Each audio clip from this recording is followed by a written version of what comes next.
Okay, Musa from Azerbaijan. Assalamu alaikum. Salam to Allah. Sheikh, if you have a thin beard and your beard is tangled and the hairs of the beard are stick to one another and you dip your face inside the water while doing wudu, does it mean you need to rub your beard while being underwater? As the thought came to my mind that the zones where the hairs of the beard stick to one another, water can't reach these places or between them. No, you don't need to do this because by your analogy, my beard is so thick I have to soak it overnight in a bowl of water. Nobody said this. Why would I do that? Islam is a religion of ease and simplicity. Simply put a table or two spoonful of water in your hand, wash your face, do this, alhamdulillah, it's done. A Muslimah says, is lip micropigmentation allowed if my lips have darkened and look very ugly? We've answered similar questions before, and the ruling is the same. It is not permissible to beautify yourself because this is altering and changing the creation of Allah Azza wa Jal. You can use cosmetics, you can use anything that is permissible without permanently changing your features that Allah created you in without any legitimate reason. So can I do a nose job? No. Your nose looks fine. A bit big, a bit ugly, but it's fine. It's normal. Can I add this to my body or take that off my body? No. This is changing and altering the creation of Allah without a legitimate reason. What is a legitimate reason? Number one, a defect. Someone who has something that's not natural or abnormal, such as having 6 fingers or an extra toe or a mutilated lip or a crooked nose that is everybody is shocked and scared of. It's not natural. It doesn't look human. Yes, you can change this. You can restore the normal look. Someone who has changed in his skin tone in areas that needs to be restored into their previous natural look, no problem, because this is an abnormality. Micropigmentation is a form of tattooing.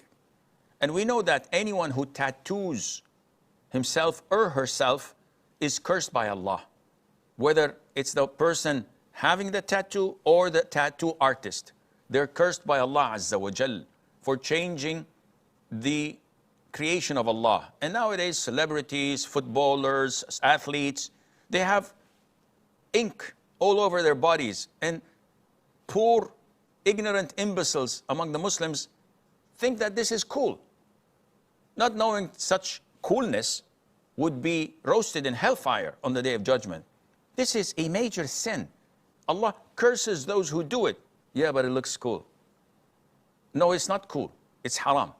So micropigmentation takes the same ruling. Whether nowadays it's quite popular among women, they do it to their eyebrows. So they would have a permanent look at it and it looks cool, as they say. Some do it to their skull, the hair itself, and the likes. This is prohibited.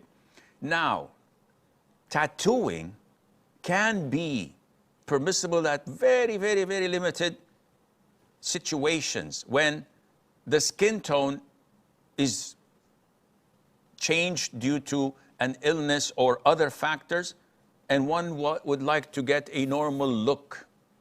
Such pigmentation gives a not very comfortable look when people look at it. So you need to change a spot in your body so it looks like everything else normally.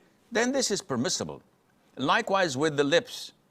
If these lips are so darkened and so bad that everybody is saying, whoa, this is not natural, this is ugly, this is too much, why don't you do something about it? Maybe if you can restore it with other medical ways that are medically safe, then that's better. But if there's no other way than to do the micropigmentation, in this case, it might be halal, inshallah, and Allah knows best. Hamza from the UK. Assalamu alaikum, Sheikh. Alaikum Sheikh, so the masjid near me joins Maghrib and Isha, even when there's a very, very small amount of rain. So I know that this isn't correct, but what should I do? And so should I pray Isha with them? And is it obligatory for me to go to a different masjid for Isha?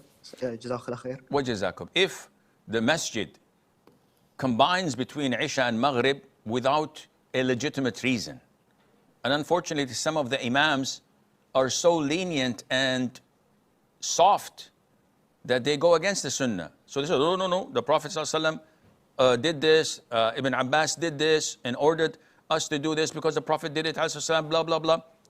The scholars put a condition. When it's heavy rain, when there's mud, then there's hardship. But if it's not that heavy, then you're not allowed to combine. So for you as an individual, you estimate. If you see that this is not a legitimate reason, then pray Maghrib with them and leave. And if there's a masjid nearby in the vicinity, you go and pray Isha there. And if there is no masjid, then you pray in your home, and Allah knows best. Ibn Nuruddin from the UK. Assalamu alaikum wa rahmatullahi wa barakatuh. Assalamu alaikum wa barakatuh. So my question is, what's the ruling on promoting a halal service or product with a Muslim influencer if the video itself where they promote you, it's fully halal, but they might have some stuff like music on other videos, not on the one that they promote you on?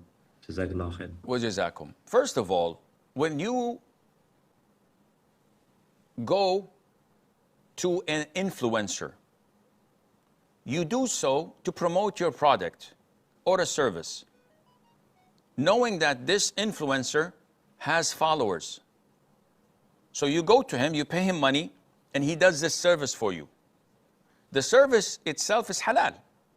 However, by you announcing it to the public that I am advertising with XYZ, who's an influencer, knowing that this influencer has haram followers and followings and other products that those who follow your ad would most likely follow him and checking him out and looking at his materials, it's not permissible. The means itself is not permissible because you're endorsing this influencer. It's like going to an influencer who's a female and she has all them videos with Botox on her face and lips that are as big as camel's lips, and she's not wearing the hijab, but on your ad, she would only use her channel to advertise for you. Again, you're giving her money in the wrong place because you're seeking her followers and that endorses her, and Allah knows best.